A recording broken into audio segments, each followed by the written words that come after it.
Hello! Manorício aqui. Dessa vez vamos fazer algo um pouquinho diferente.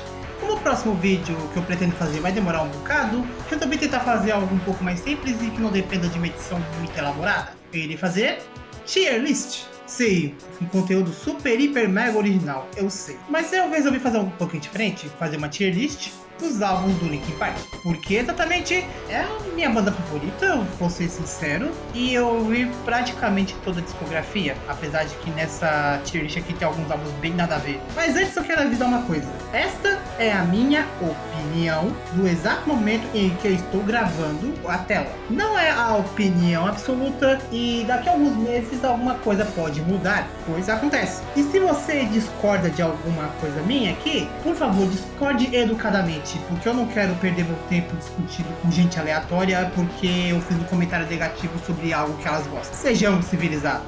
Então vamos começar aqui a renomear as coisas. Vamos colocar aqui... Tá, vamos traduzir aqui obra-prima. Muito bom. Legal. Ok, né? Ok. E pra descartar algumas coisas aqui, vamos colocar um... Nada a ver. Então vamos começar aqui colocando algumas coisinhas aqui. É álbum ao vivo, que é ao vivo. Eu vou botar esse crossover aqui com o Jay-Z porque, pra ser um pouquinho honesto, não tenho tanto interesse nisso daqui e pra mim parece ser só mais um álbum mashup típico da época. E esse aqui é um álbum que compila outros remixes que eu não tenho nem um pouco interessado. Porra, agora eu notei o From Zero aqui. Deixa eu fazer uma coisinha. Obrigado, Chico.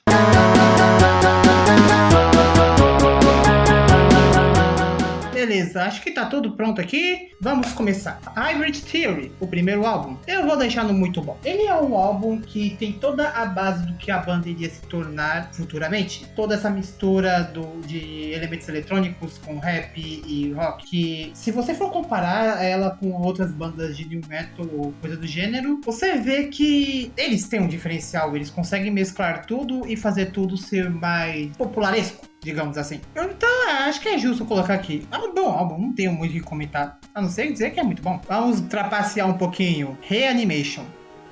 Muito bom. Atrás do Hybrid Theory.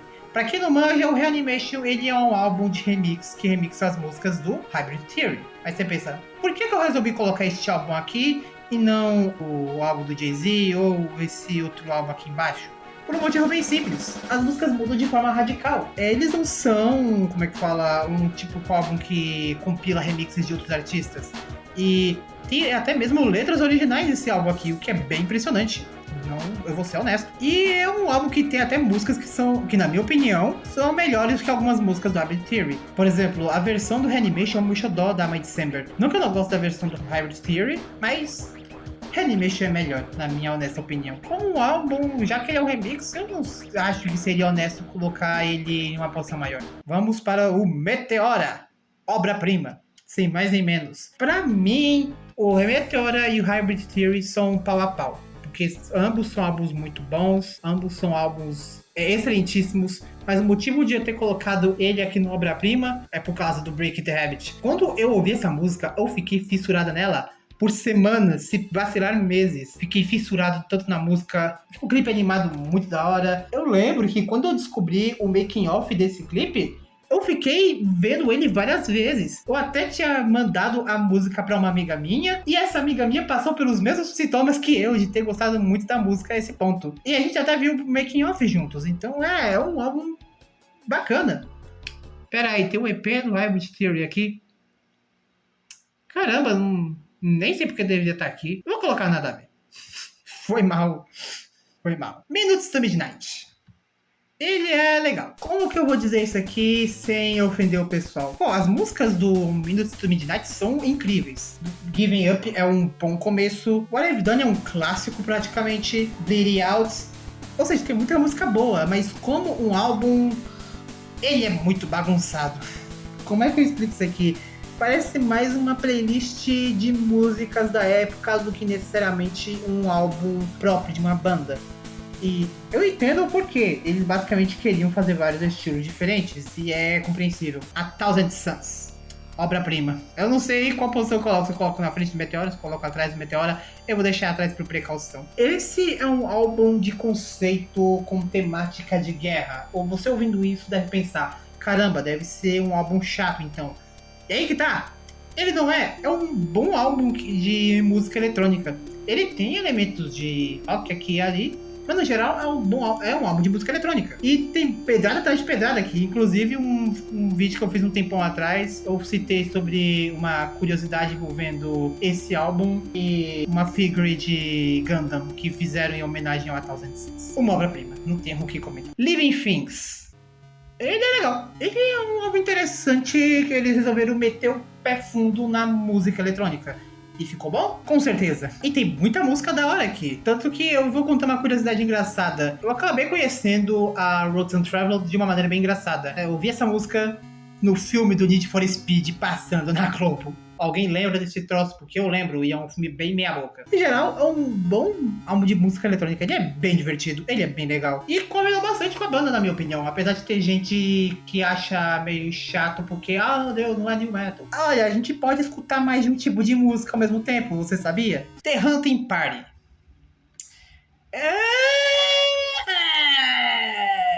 Ok. Não me entendo errado. O álbum é legal. Tipo, sinceramente, ele é um bom álbum, mas... como é que eu digo isso aqui? Eles tentaram fazer uma, entre aspas, volta às raízes, mas esse aqui não é a raiz da banda nem ferrando. É um álbum de metal alternativo bem pauleira, rock bem pauleira. Tem boas músicas aqui, mas sei lá, eu acho que os outros álbuns são melhores. Eu deixei ele aqui no ok, mas realmente tem músicas muito boas. Rebellion, por exemplo, King of the Kingdom, Wasteland. Acho que é Wasteland, eu não lembro o nome da música. Mas enfim, eu vou deixar ele no ok porque, sei lá, pra mim os outros álbuns são melhores. Agora sobrou os dois polêmicos. E rapaz, aqui vai dar uma confusão. Mas vamos lá. One More Light. Ok. E eu vou colocar ele aqui para a seguinte razão. Ele não é, sei lá, o pior álbum do mundo, como as pessoas costumam comentar. Ele é um álbum medíocre. Não é a pior coisa do mundo, mas também não é uma maravilha. E se não fosse pelo motivo meio mórbido que todo mundo já deve saber, ninguém comentaria sobre esse álbum, sinceramente. Sei lá, só sei que é um álbum de música eletrônica que ofendeu muita gente, porque, não sei o que, a banda se vendeu. Tanto que, de certo modo, essa raiva dos fãs foi o que causou uma certa desgraça, que eu não quero falar, pelo amor de Deus. Mas ao mesmo tempo que, tem um certo ar estranho nesse álbum, ele tem boas músicas. Sharp Edges, Halfway Right, Battle Symphony. Heavy, apesar de ser uma música bem... né? No geral, é um álbum medíocre. Não vou defender ele com existência, mas ao mesmo tempo eu não vou ficar atacando pedra porque é meio desnecessário. From Zero! Eu vou deixar ele aqui. Se eu coloquei ele na frente do Minutes to Midnight, me julguem. Porque vamos lá, depois de vários anos sem música nova da banda, finalmente apareceu esse álbum e caramba, é um bom álbum. Não tenho muito o que comentar, não sei isso. A Emily Armstrong é uma excelente vocalista. O pessoal enche muito o saco dela porque, está substituindo o Chester, que não sei o que. Tipo, vocês queriam que revivesse o maluco com necromancia ou algo assim, é? Se chamasse uma outra vocalista, ou um vocalista, as pessoas iriam ficar bravas da mesma forma, porque não é o cara que cantava bem. Mas tá, eu tô falando muito sobre a Emily Armstrong aqui, vamos falar do álbum em si. Ele é um bom álbum que mistura músicas mais pesadas, digamos assim, e músicas mais pop. Meio que fica alternando entre o pesado, pop. E acaba gerando um álbum interessante, que serve pra todo mundo, de certo modo. Não é que nem água, que é sem gosto, sem cheiro, sem sabor e que qualquer um pode tomar. Não, é que nem um refrigerante. Ele não agride teu paladar e qualquer um pode tomar. E, de certo modo, é um bom álbum. Caramba, tem muita música da hora. Heavy's the Crow é uma boa música. Uma pena o clipe dela ser um clipe de LOL. Eu não gosto de LOL, desculpa. E Two Face, Over Each Other. Cara, são boas músicas que tem aqui. E ele é um álbum legal. Eu só não vou colocar ele no muito bom, porque seria meio injusto. Ele não é uma obra-prima também. A falar que ele é ruim só porque a sonoridade mudou um pouco é meio idiota. E honestamente eu estou muito ansioso pro possível próximo álbum da banda com a Emily Armstrong. Eu estou realmente animado pelo que o futuro pode nos reservar em relação à banda. E eu acho que é isso. Essa é a minha tier list. É a minha opinião sobre os álbuns. E eu espero que esse aqui não deixe muita gente irritada. Apesar de que vai deixar a gente irritada de qualquer forma, porque é a internet. Tem maluco pra tudo. E antes de terminar, eu quero fazer um pequeno jabá, uma pequena divulgação pra algo que eu achei interessante e que eu queria que mais pessoas vissem. Existe um quadrinho nacional chamado Lua Roxa, que é basicamente um quadrinho com um estilo de arte bem fofinho, que tem temática de sonhos e pesadelos. A história ainda está sendo escrita, ela está sendo feita por uma única pessoa até o momento, mas para que tenhamos mais capítulos e mais páginas, o cara precisa de apoio. Então, dê uma olhada, se possível. Lua Roxa está disponível no Webtoon, no Flipthrough e no DeviantArt. Se é que alguém usa DeviantArt. Enfim, é isso. Eu espero que vocês tenham curtido o vídeo e keep it rolling, baby.